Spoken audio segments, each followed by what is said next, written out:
Book 8, The Last Day, Chapter 5, The 34th Day of Planting, Part 3 of 12. Young Pear sighed with a mixture of joy, fear, and amusement at the last wall. It was truly imposing, 70 feet high. Everyone reacted to it similarly as he did, stopping in astonishment. "Crete," Beavid whispered. That's "Kind of big," Cloudman suggested. "Oh, there's no way," Teach said. He sat down on a rock. "The next one will be a mile high."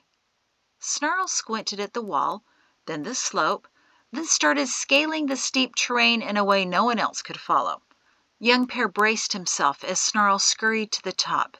He would figure it out in 5, 4, 3, 2. "Hey! Hey!" Snarl shouted from his precarious perch. "That's it! This is the last wall, General! I can see something beyond. It's got to be Salem!" Young Pear's head dropped as a loud cheer erupted from the soldiers behind him. Thorn broke into a run to the last wall. "Are you sure?"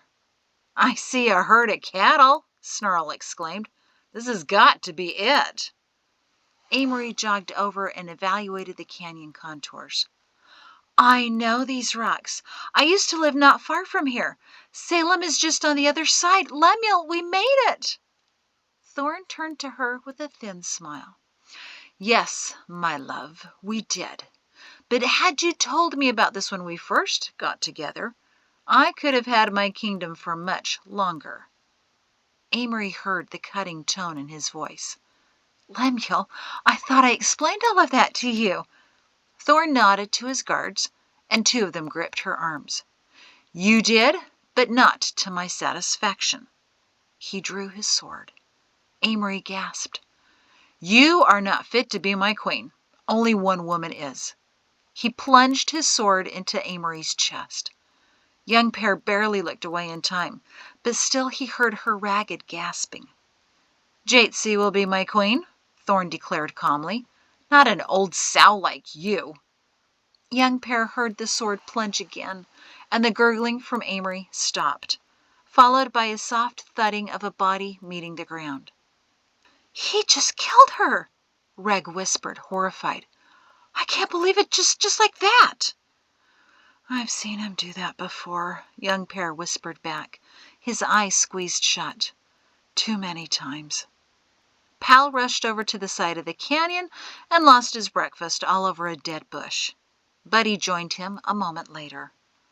Cloudman shook his head sadly, gazing at the finery of Amory, now slumped in the mud.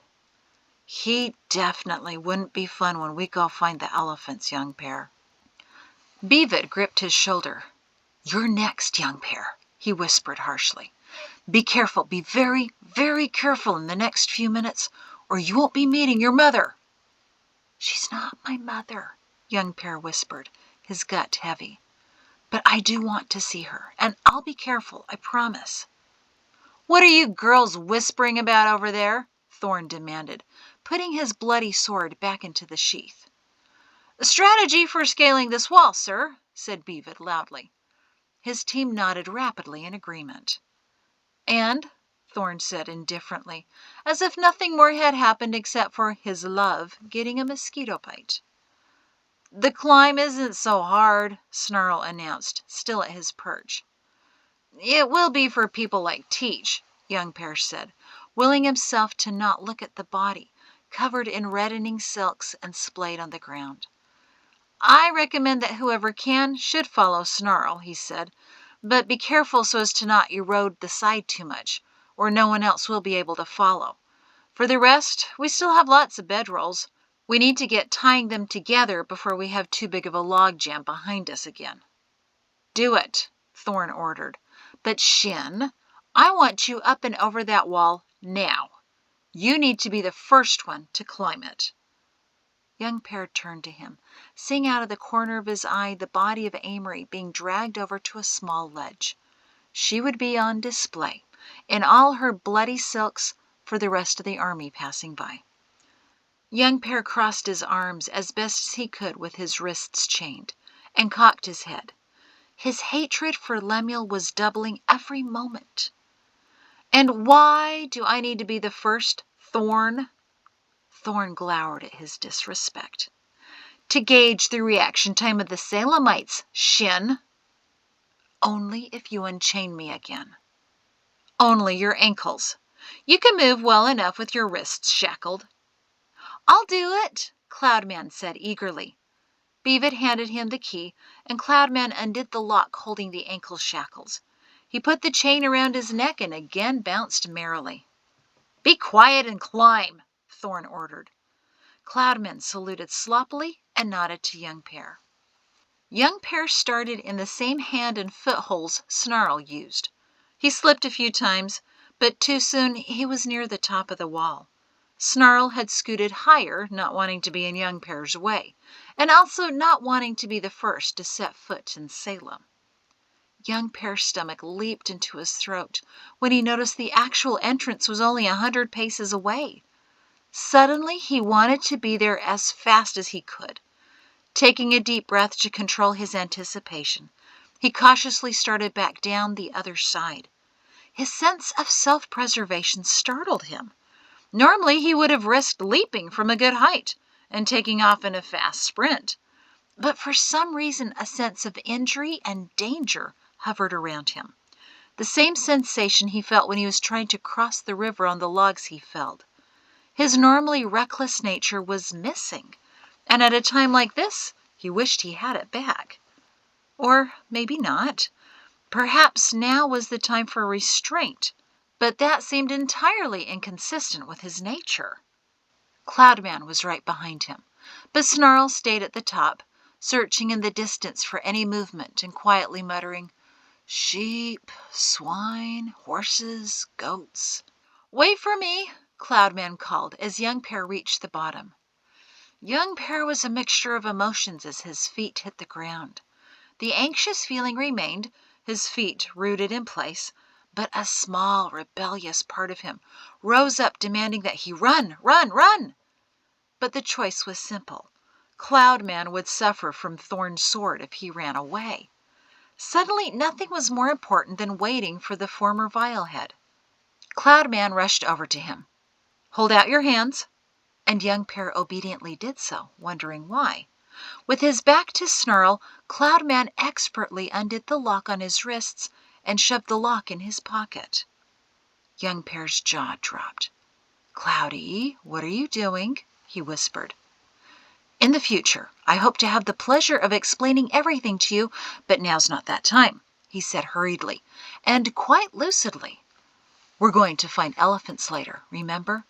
But the timing needs to be just right. This isn't it, but I'm preparing you for when it is. Hold the chain together in your hand so it looks like it's still locked." Astonished, Young Pear grinned at him. Cloudman winked conspiratorially. "When the time is right to drop it and run, I'll let you know. But for now," he kneeled and put the chain back around Young Pear's ankles just as Beavid cleared the top of the wall. Young Pear glanced up and saw the look of relief on Beavid's face that Cloudman was shackling him again. He nodded back to Thorn that his prisoner was once again secured and that no one had yet attacked them. "You're not a Gracina boy or Vilehead, are you?" Young Pear whispered to Cloudman. "Who are you, and why do you want to help me?" He looked up at Young Pear and yanked on the ankle chains to make sure they were secure. "Elephants." To Beavid on the wall, he called, "All ready to go, sir." "Wait for us," Beavid said, as he started sliding down the slope, cursing as he did so, with Snarl right behind him. "Buddy, Pal, and Reg can make it over, but Hammer, Iron, and Teach will catch up later when they have the ropes." Cloudman nodded and smiled up at the sky in his usual goofy way. "Beautiful morning, isn't it?" Young Pear grinned. "It's getting better every minute." Versa surveyed the scene before her and wondered which way to go. She'd made it within sight of the second resting station, her former home, and before her the houses and barns were filled with those absurd men and women who thought they could handle the general and his army. Somehow she would have to make her way through them. She sat down on the rocking chair on someone's front porch. The house was empty, one of the few at the end of the lane not occupied by eager and anxious fighters. The bulk of Salem's army was ahead, spread out in structures to the left and right, with large fields and orchards in between. The army would be camping among their enemy. But they weren't here yet, so Versa put up her feet on the railing for a rest. She was terribly out of shape, and her ankles were swelling. Just a year ago, she could have run half the distance of Salem, but it had taken her 2 days and a morning to walk to the entrance site, a distance of less than 30 miles. She'd never before been so large and clumsy. Still, she had made it to the southern end of Salem before the general arrived, and without being caught. 3 times this morning she was nearly intercepted by Rector Shin as he tried to yell reason at the unreasonable beings armed with only farm implements. Apparently everyone thought getting a start 2 hours before dawn was a good idea. Fortunately, his focus was solely on the crowd marching and not the occasional stray figure walking behind, or he would have spotted her. Now Versa just needed a plan. She was never very good with those. She hoped to be at the right place at the right time and expected it would all just come together. But nothing could be done until the banner in the second resting station tower changed. Until the black banner went up, she could keep her feet up and rest. Because the rocking chair was wide, likely designed for 2 because Salemites were hopelessly romantic like that, she set her camouflaged pack next to her. Draping her cloak over herself and the pack, she looked like a large forgotten bundle of clothing with eyes peeking out. Until she closed her eyes and sighed in exhaustion. Maybe just a little nap. "Jayts, how many horses do you have right now?" Pato asked as he came over to the barn. Grandfather Ralph's prophecy was securely in his shirt pocket.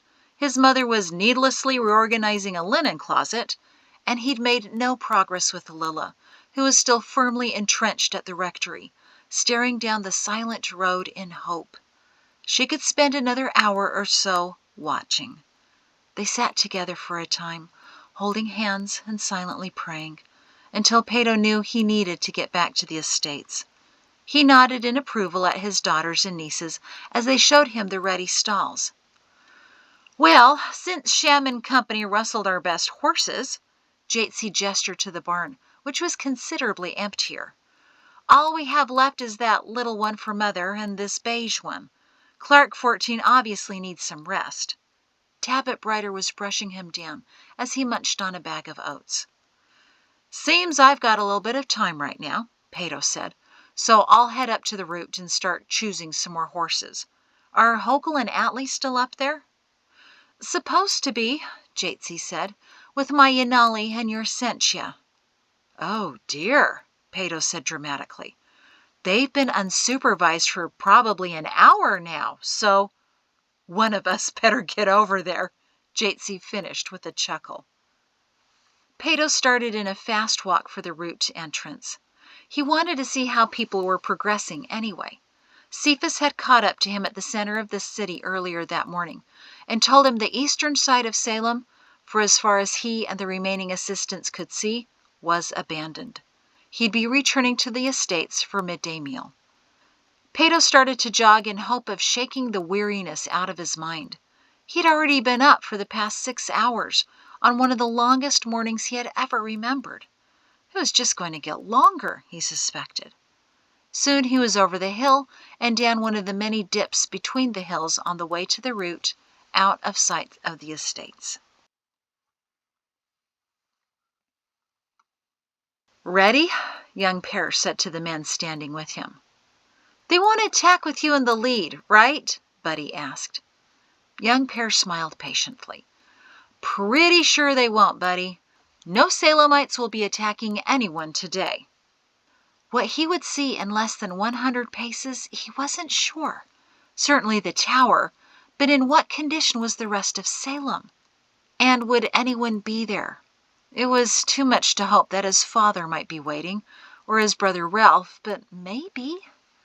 A moment later he stepped out of the narrow canyon entrance and into Salem. His security team around him gasped at the sight as he gazed on his home. The houses were all still there, albeit far more colorful than he remembered. Not only houses, but even the barns were painted in blues, reds, oranges, greens, and yellows.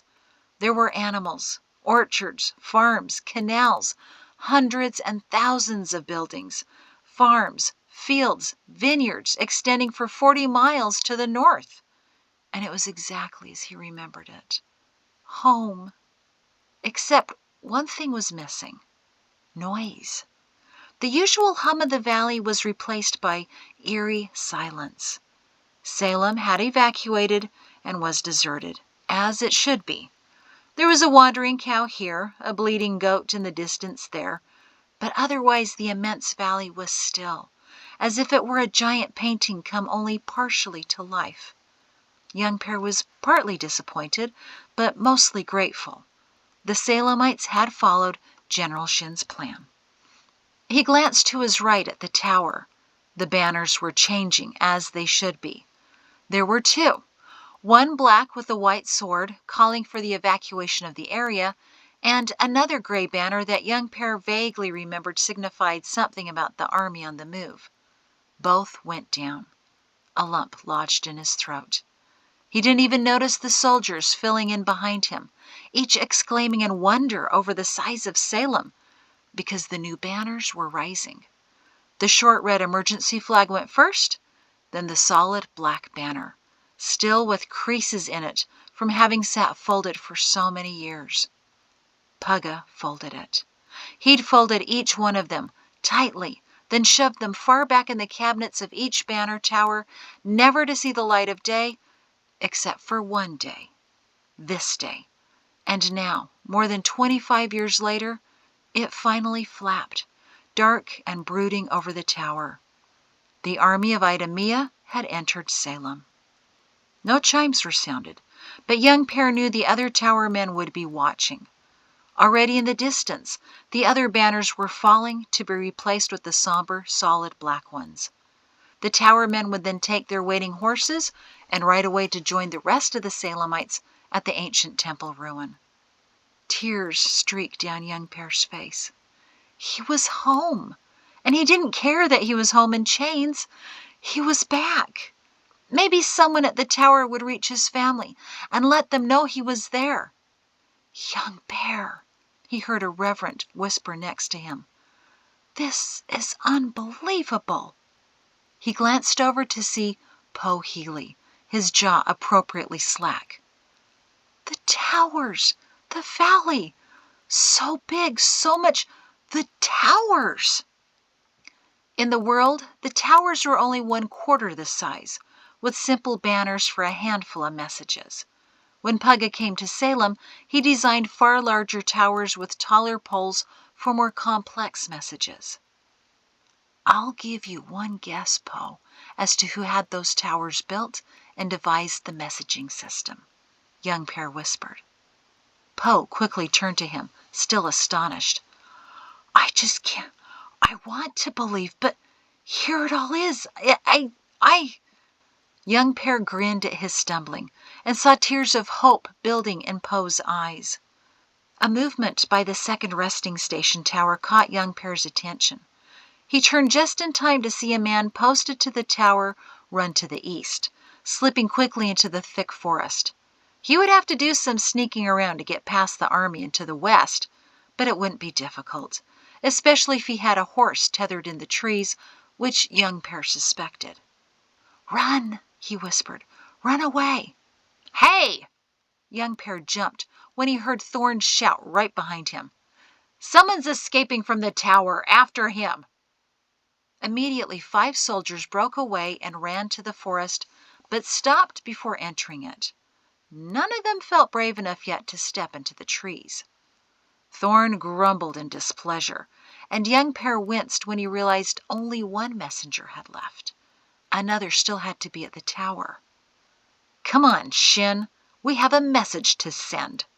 Thorn grabbed him by the arm and headed over to the tower, not startled enough by the grandeur of Salem to stare and wonder at it. Impressive. Thorn commented dully as he looked at the tower designed by Perrin Shin himself. Idea stolen from the world? I suppose so, young Pear said. Black banner, what's that supposed to mean? That you have arrived. Really? Thorn smiled tightly. How nice. I always looked good in black. He glanced into the distance to see the other banners starting to rise. Will everyone be flying my banner? Yes. Good. I always like to announce my arrivals.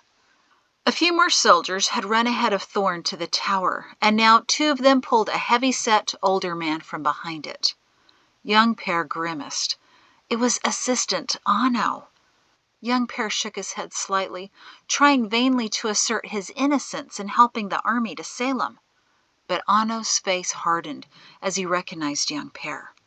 He was the same assistant young Pear had tricked in order to sneak out of Salem. Of all the Salemites, Anno was the most innocent and least capable of withholding anything important. One look from the general, and Anno would confess even his most innocuous daydreams. Why him? And here? He wasn't even a tower worker. Young Pear's heart sank. Maybe Salem wasn't as ready as it should be, if it thought Anno should be the first Salemite Thorn would meet. You! Thorn barked at him. Anno withered. Send another message. I want Jaytsy Shin brought to me at the second resting station now. Anno's mouth worked without speaking. Then he stuttered, The message tower men are all leaving. Get their attention. I heard you have some chime system or something. Bang it. Get them back. Send my message now. Anno jumped in fear and allowed the guards to escort him back to the tower. With surprising speed, the portly old man climbed up the ladder and a few seconds later started banging the chimes. All right, Thorn shouted. Even the dead heard that. Send up the message. Young Pear licked his lips nervously as high above him Assistant Anno fumbled with the flags and banners. There was no way of knowing if the towers would relay the message. Young Pear didn't know if he wanted them to or not. A minute later, the banners went up. Red emergency, black banner, Jate, bright, blue striped General Shin banner, second resting station banner. Young Pear exhaled. Anno was calling for help by sending up the blue striped General's banner. At least he knew how to work the codes. Thorn squinted at the colors and shapes that went up. Explain it, Shin. Young Pear cleared his throat. General Thorn requests Jaytsy Shin to come to the second resting station. That's it? That's quite a lot for just a handful of flags, don't you think? Don't be cheeky with me, Shin. No cheekiness intended, Thorn. Anno banged on the chimes again, fast and furious, trying to alert the other towers. Young Pear looked into the distance to see if any other banners were coming down. A moment later, the banners in a tower to the northwest went down. The message would be on its way to the estates, for good or for bad. Thorn called up to Anno. Now, get down here and show me the second resting station. Ask him, Anno gestured to Young Pear, anger clouding the old man's eyes. He's proving unreliable. A Salem trait, I'm sure. Get down here. Anno tipped his head apologetically at Young Pear, then started down the ladder again. It's just over here, Anno said, as he reached the bottom and pointed to the enormous structure. The large barn? Thorn frowned at it. Anno did a nervous jog walk over to it. Thorn paused for Healy and the other officers to catch up, but they were hardly paying any attention to him, still staring in surprise at Salem. But Thorn hadn't given anything a second look, as if he were past feeling amazement or wonder at anything. Young Pear took advantage of Thorn's pause, and he jogged to catch up to Anno, his chains jangling. It was Amory Riling who told him about the tower messages and station, Young Pear said quietly. It wasn't me, I promise. Anno glanced back. Where is she? Dead. Thorn killed her just before the last wall. Anno sighed and kept walking, the two soldiers marching on either side. You've been spotted, shackled, he muttered. They know you're coming. Good, young Pear breathed, knowing they was his family. The scouts had seen the chains and realized he wasn't cooperating. Thanks. Shut up there, Thorn called to them. Shutting up, young Pear mumbled. That's Thorn? Anna whispered. Young Pear grunted. Never thought I'd live to see the day, Anna murmured. Pray you live to see the end of it, sir. Amen. Esther and Huldah Zenas, Tabit and Banu Brighter, and Mora Shin stared at the tower along with Jaytsy. The black banner had just risen. That ought to bring Lilla running from the rectory, Jaytsy said. The girls nodded soberly. I'll go find Aunt Lilla in case she isn't looking out the window, Esther said, and took off in a run for the rectory.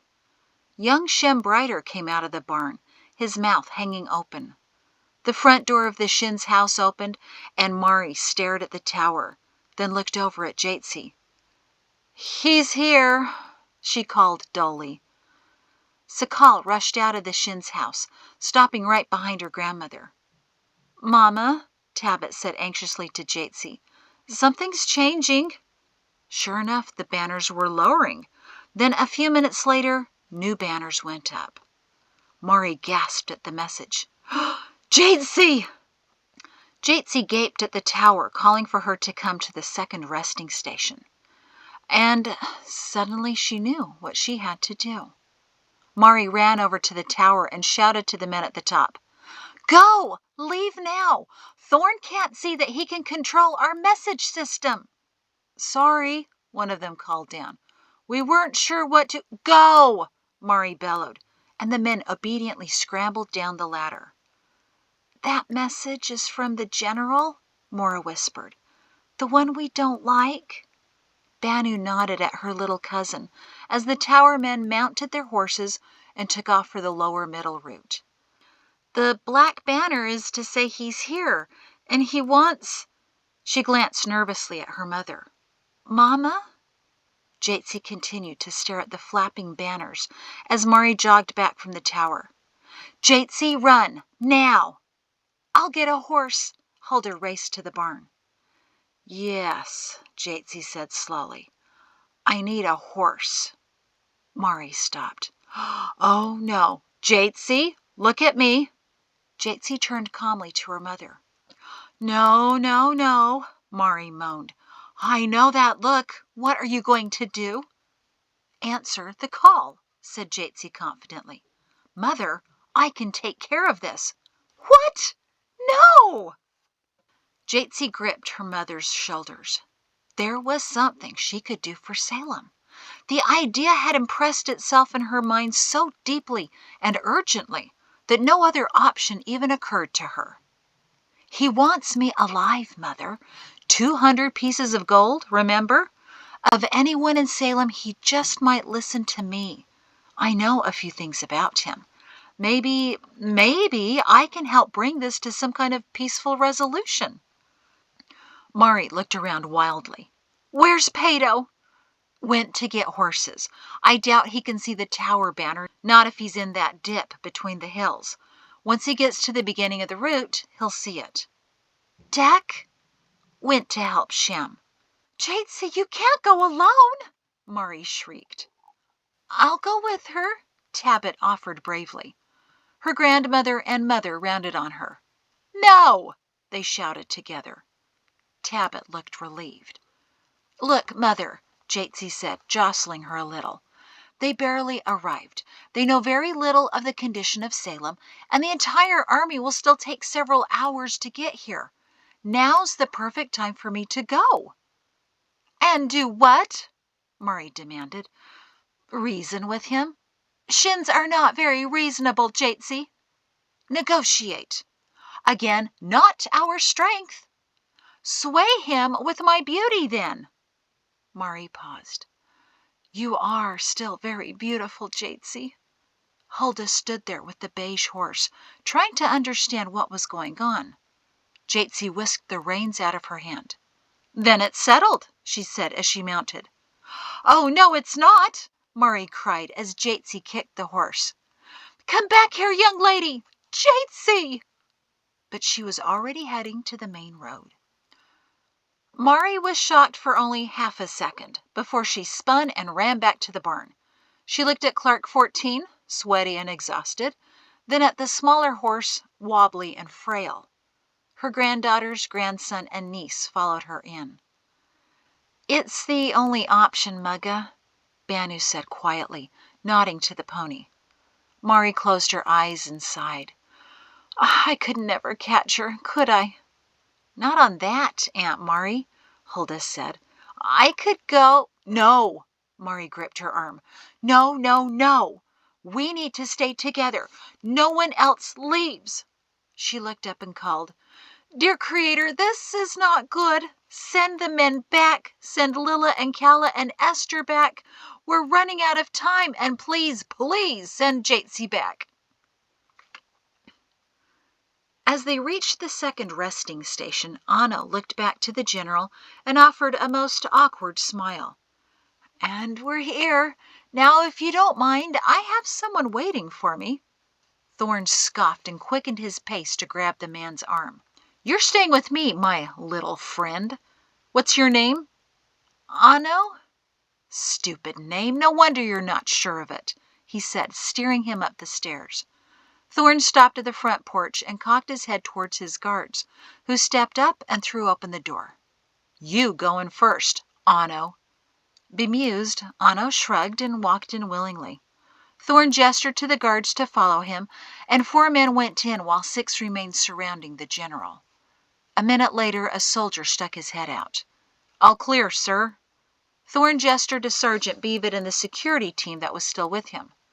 Stay out here and keep watch. Thorn tipped his head to young Pear to follow him in. They strode into the large gathering room, Thorn's guards still looking around cautiously as the general evaluated the building for his potential headquarters. Anno came over and whispered to young Pear, What was that all about, me going in first? Checking for traps or assassins. What's an Anno didn't even want to try to say the word. Someone trying to kill him, young Pear told him. Anno was shocked. Why, we'd never! Shut up, Thorn snapped. You, Anno, is there a cellar here? Yes, Anno stammered. Filled with all kinds of supplies. How many entrances? Anno blinked at the odd question. Only one. As the other officers filed in, taking in the massive gathering room filled with sofas and soft chairs, Thorn stepped up to Anno, who trembled under his glare. And where are the Salemites, Anno? Anno swallowed and shifted nervously. They left. Thorn stood practically on top of him. Where? Anno shook his head, terrified. Thorn grabbed his shirt and shoved him up against the wall. Young Pear flinched in sympathy as Anno's head banged against the timbers. This was it. The dumpy old man who shouldn't have been here was about to crumble. Where? Anno couldn't speak, couldn't move. I know about the temple site, Anno. Now I want to know, where is it? Where's the temple, Anno? Young Pear held his breath as Anno trembled. Northeast, 10 miles of here. Mouth of largest canyon, beyond the forest and river. He ended in a defeated whimper. But young Pear's mouth dropped open in amazement. Anno didn't reveal the ancient temple site, but the current temple. Large canyon, Thorn said, so everyone can run and hide in it like scared sheep. Anno nodded as tears of betrayal slipped down his cheeks. Thorn spun to see young Pear's reaction to the news. Young Pear was sufficiently stunned. Anno hadn't lied, but he didn't tell Thorn what he really wanted to know. The old man was craftier than young Pear had expected.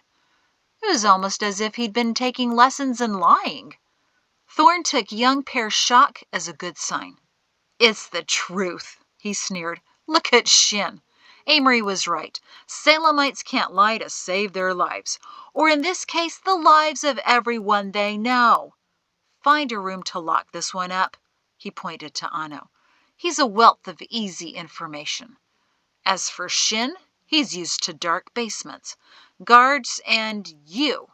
Thorn pointed irritably at Cloudman, who had wandered into the resting station and was beaming at it in happiness.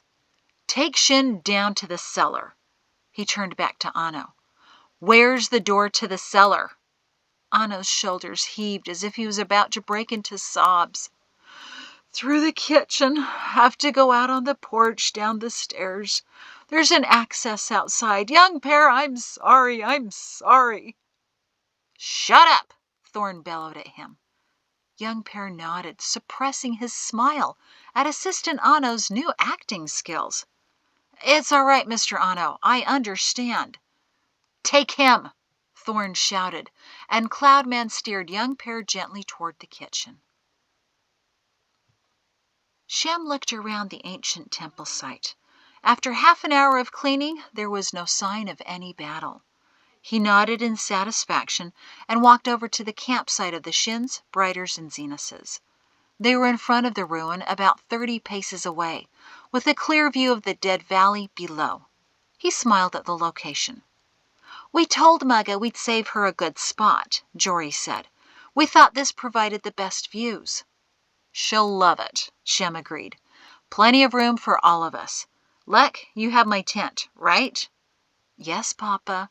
I was going to set it up right about where you're standing." "And the extra bedrolls?" "And everything else you said to take for those who forget. Mama packed it all.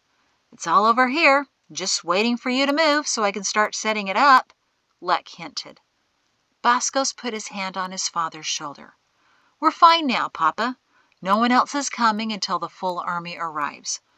Go back down, get Mama, tie up Aunt Mahrree and Aunt Lilla, and get back up here when you can."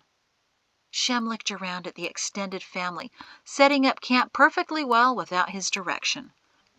Several more children nodded at him to leave. "Yes, you're all doing quite well, and that's quite enough excitement for one morning."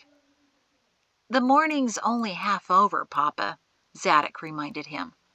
Shem exhaled. "Unfortunately, you're right. Let's get back down. I'm a little anxious to see what the towers are doing." "Now, this is not your average dungeon," Cloudman declared, as he surveyed the enormous cellar packed floor to ceiling with food. The two guards behind him pushed past to look. Young Pear grinned. "Smells a whole lot better, too." He breathed in the aroma of dried meats, onions, herbs, and everything else wonderful and ready for consuming. "How much is in here?" one of the guards asked. The other guard licked his lips as they looked at the rows and rows of bags and jugs and bottles. The cellar ran the entire length of the building, dug extra deep so that the shelves could run extra high. "Enough for about 20 people for a year or something like that." Young Pear picked up a jar off a nearby shelf, opened it, and dipped in a finger. "Strawberry." "What?" One of the guards rushed over to him. "Strawberry?" Young Pear nodded. "Preserves, mashed and bottled with sugar to—" "Gimme that," the guard said, and started drinking straight out of the jar. Young Pear took another jar. He opened it, peered inside, and held it up. "Anyone for a blueberry?" That got the other soldier over. He snatched it and took a drink. "Usually we smear it on bread," Young Pear said, but the guards didn't care. Cloudman was stuffing his pockets full of jerky. He glanced up apologetically at Young Pear. "Go ahead, Cloudy. Have fun. I'm looking for, must be way down at the end. Yes, that must be where the mead is stored." The two guards stopped their greedy drinking of the preserves and looked at him. "Mead?" "Of course they disguise it in something else," Young Pear continued offhandedly. as small bottles inside large bags of grain to keep the teenagers from finding it, you know. Otherwise, they'd be breaking in here all the time trying to get at it. Tastes so much better than what they make in the world. The guards dropped their jars of preserves and ran to the far end of the cellar, hurriedly grabbing bags and trying to open them. Cloudman smirked at young Pear. "I thought you told us that Salemites don't make mead," he whispered. Young Pear only smiled. "Nicely done," said Cloudman. "Now, give me that jar of strawberry." Peyto had taken a few moments to kneel in the trees in the dip between the hills, so that he could pour his heart out to the Creator. He was already spent and needed extra strength from above to finish the day, or at least get to midday meal. When he reached the entrance to the route, he was startled to find Salemites picking up their pace, a few even running. He blinked in confusion at their panicked manner, then spun around to look at the nearest tower. "They're here!" he gasped. Just how long had he spent praying in the woods? To the Salemites and his children in the field, he shouted, "When did the banners change?" Hogle and Atlee, holding the reins of 2 horses they had chosen, looked at each other. "Maybe 5 minutes ago, Papa," Hogle said. "Did you see the one by our house?" Peyto twisted to look at the call for Jaytsy. "No!" He looked around for some animal that seemed strong and fast. His son and nephew held out the reins of the horses they had. "This one, Uncle Peyto?" Yonali suggested, pointing to a horse she was holding. He was still frantically trying to make his selection when he noticed somebody coming down the route. "Peyto?" Deck asked as he finished his stroll down the mountainside. "Back from anti-recruiting at Eltana's army?" "Where have you been?" Peyto roared at him. Deck stopped, startled. "I got thrown from my horse a couple miles up. Then one family asked me to help calm a skittish horse. Then I took an elderly couple over that steep part, because there is no way they could—" But Peyto was gesturing frantically to the tower, and Deck dropped off his explanation. "They're here," Deck said in a dead tone. Then, "Jaytsy! Grab a horse, Deck, and let's go." "Mrs. Jordan," whispered one of her captains, Mr. Custer, although they were in a second-story bedroom watching the army come in about half a mile away. "When do we strike?" "Not yet. Not until the bulk of them are here." "But we could pick them off as they come over the wall." "And how long would that take?" she snapped at him. "Hours. They'll be doing this for hours. We can't fight that long without getting exhausted. Besides, after the first few dozen are picked off, they'll decide on another strategy and stop coming over the wall. No, we wait until we see at least 60,000 of them have arrived. That's when we strike. What's the count?" Another man keeping tally marks quickly counted. 2,200 so far, ma'am, averaging about 40 a minute. They could move faster with more than 10 ropes. Room for at least 8 more. "They'll figure that out in about an hour. Take a seat, Mr. Custer," Mrs. Jordan said. "Take a nap on that bed if you want. It will be a while." Either Jaytsy's horse was exceptionally fast or she really didn't want to do this. For whichever reason, she seemed to reach the southern end of Salem surprisingly soon. She stopped the horse and watched as the soldiers streamed over the wall like ants on the move. Glancing nervously around, she knew Eltana's army had to be hiding somewhere, perhaps even around her. She was about to ride into the middle of everything. Even though she was sure she was doing the right thing, suddenly none of this seemed like a good idea anymore. Exhaling quietly, she mumbled to herself, "How does an unarmed woman disarm a one-armed general?" Summoning all of her worldly thoughts, she came to a conclusion and untied the bands holding her hair up in a bun. Around her shoulders and down her back cascaded her thick black hair with thin highlights of silver. Then, remembering the look in Deck's eyes whenever she let loose her hair, She hastily gathered it back into a youthful ponytail.